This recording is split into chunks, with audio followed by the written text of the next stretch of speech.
Hello guys, तो आसिकली पुणी गोटे मिनी ब्लॉग नहीं कि तो चलते आज आम बनवा पास्ता। तो ये देखिपे मु पास्ता को प्लेट बाहर कर देछि। तो तापर आम गरम पानी रे टिके लुण आ तेल देके से गरम होगापी देवा। तो से भितर मु प्याज आ लंका जी जहाँ भी दरकार थी सब मुझे रेडी कर सेपटे एपटे आम पानी भी गरम हो जाता। तो मुझे पास्ता भी देदेली 10-15 मिनिट एमती बॉइल देवाई आम छाड़ीदेवा। तो ये गरम मत देखिपे मैंने थम्सअप मिलगला मुझे थम्सअप पीदेली। रोसई रूम बहुत गरम होता। तो ये आपने हाथ में भी चेक करेंगे गरम थिला। तो मुझे चेक कर पारे पुणी मुझे खुशणी ही चेक कली देखिए आपने बॉइल हो सारा पर यहाँ को बाहर गोटे जगह बाहर करके ठंडा पानी रे धोईदेवे ना गुड़ा पूरा लगिज।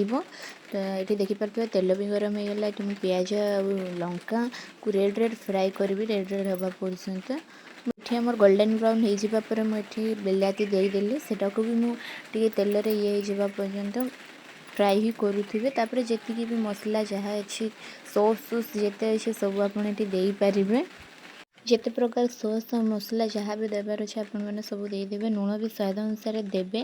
पास्ता मसला कि मैगी मसला जहाँ भी थी आपने देपारे यूज करेंगे। तार टेस्ट भी से बहुत भल बढ़े।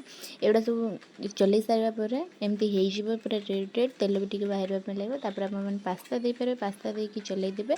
तापर देखिए आम सुंदर टेस्टी पास्ता रेडी। तो ये देखिपे आपने